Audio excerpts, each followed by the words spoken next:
we do have breaking news. We just got our hands on this letter that President Biden sent to congressional Democrats as they return to Washington this week. Let me read you one of the first lines. I want you to know that despite all the speculation in the press and elsewhere, I am firmly committed to staying in this race, to running the race to the end, and to beating Donald Trump. Let's get right to the White House. CNN's Kayla Tausche is there. Kayla, you get the sense that the president and the White House knows that the next few days are crucial. They absolutely know that, John. And in this lengthy letter, 2 pages, single-spaced, President Biden lays it at the feet of the voters as his decision to stay in the race, saying that the nominating process already took place. He received 14 million votes, 87% of those votes cast. And by the number of delegates that have already been pledged to him, he is the presumptive nominee by a wide margin. He goes on to say, do we now just say that that process doesn't matter? I decline to do that. At the close of the letter, though, he says this: the question of how to move forward has been well aired for over a week now, and it's time for it to end. We have one job, and that is to beat Donald Trump. He notes that there are 42 days before the Democratic convention, 119 days before November 8th, and he warns the party against any weakening of resolve between now and then that could be seen as cracks or fissures from their opponents, and that could open them up to even more criticism. He bids Democrats to band together just in advance of senators are expected to meet for lunch tomorrow and talk about the open question in their chamber about whether they have real concerns about whether the president should step aside, as well as the House Democrats. They're all party meeting that is expected to happen tomorrow as well, after some senior-most members of the party in the House raised concerns yesterday on their private call. But President Biden is trying to put an end to the intra-party questions, saying you've raised the questions, you've had this discussion, and it's time for it to end, John.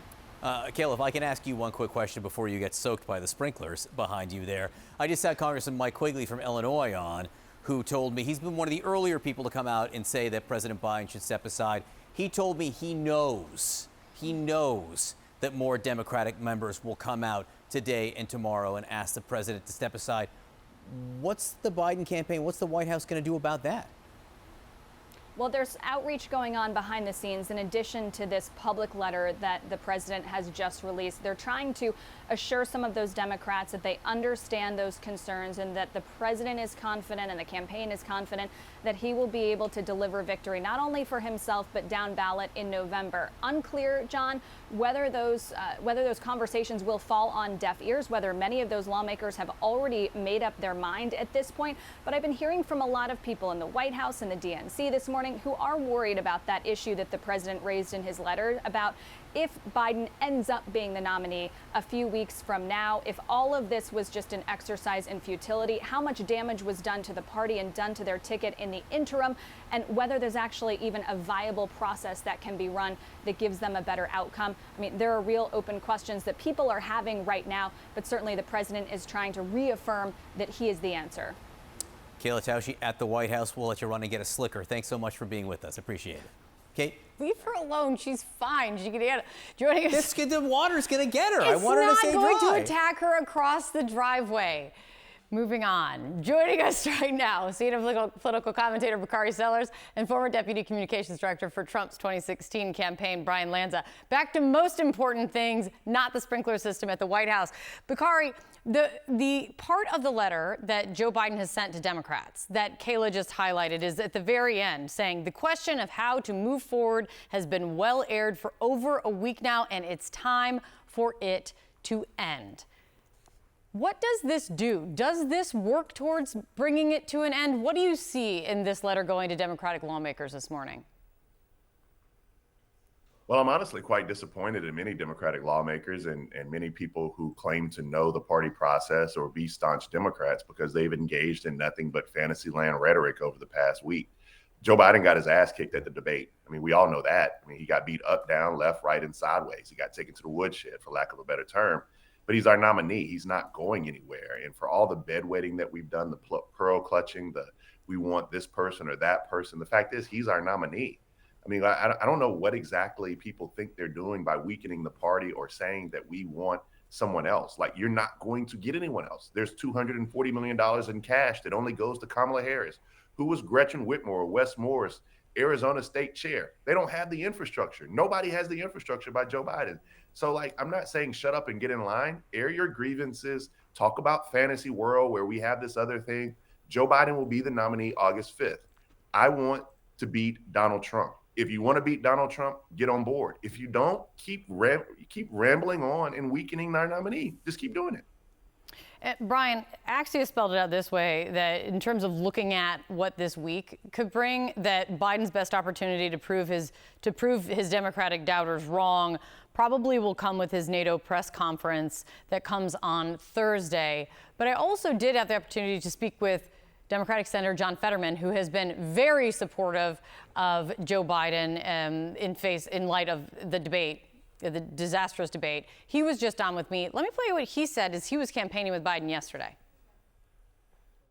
I actually spent the entire day with the president, and he was perfect. He was crisp and he was engaged. And the Harrisburg event, it was actually in the 90s, and he was crushing. He was just doing fine. It was like a perfect, normal kinds of Joe Biden that I've always seen. And Brian, you are not in the business of giving Democrats advice ever, but is that what you hear from John Fetterman? Is Biden being out on the campaign trail? Is Biden sending this letter to Democratic lawmakers? Is that what proving Democratic doubters wrong? Is that what this looks like? First of all, thank you for having me. Listen, I don't think so. I mean, they have a tough task ahead of them in keeping Joe Biden as their nominee. I think he's going to remain their nominee because he's clearly their president. If he were to resign the race, if he were to drop out of the race, he'd have to resign the presidency because you can't be mentally unfit to run for president and be mentally fit to be president. So they're in a very dangerous position. They had a primary. They've resolved all these issues. They don't get to have a mulligan just because of one bad debate. Now, the reality is Joe Biden is headed to a landslide defeat in November, but that's a result of his own actions, as a result of the Democratic Party, the cabinet, the vice president covering up the neurological decline of President Biden. We've all seen it. People are going to try to continue to cover it up, but we can't unsee what we've seen. And the reality is the uphill battle that Joe Biden has to take place between now and November, he'll never hit it because you're going to have more and more moments where you can see the neurological decline. But that doesn't matter. The Dems made it. They made their bed. They've chose their candidate. They ignored everybody else who was saying Joe Biden was unfit to go forward, and now they're stuck with a candidate who can't complete sentences, who can't find the door, who on the world stage looks weak at a time that our world is on fire. So listen, there's no savior, there's no mulligan, they're stuck with the guy, they're trying to find ways out of it, they're eating each other up as a party. I love watching it. I encourage more people to watch it, but the reality is a week from now, 2 weeks from now, Joe Biden's going to be the nominee, he's going to be president, and we're going to have a vigorous debate through November, and I think the debate's going to ultimately result in a Donald Trump presidency. Well, John Fetterman seeing a very different Joe Biden than what you're describing right now, which is kind of what this week presents, I think, Bakari. And I think one of the important things that we need to hear from and have heard from somewhat is the party's most powerful black lawmakers. They've either been silent so far or they are openly supportive of Biden right now. Politico is reporting that during yesterday's call with House Democrats, several of the giants of the Congressional Black Caucus, from Maxine Waters, Bobby Scott, David Scott, Benny Thompson, Greg Meeks, all argued that the party needs to stick with Biden, focus back on Trump, talk about policy contrasts. What role do you think these lawmakers play, and what happens next? That's a very good question, Kate. I was just at Essence Fest this past weekend with a lot of black lawmakers, and Troy Carter and Hakeem Jeffries and others. And the sentiment is, we're rocking with Biden, and we're going to, because that's who the voters want.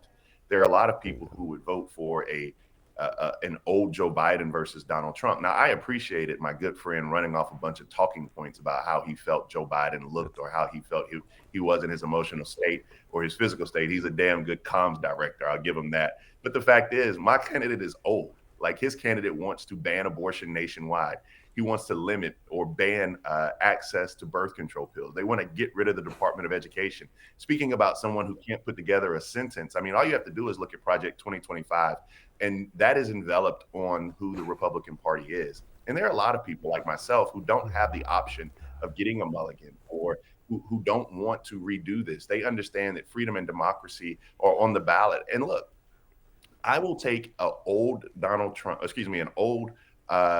Biden over an old and fascist Donald Trump any day of the week.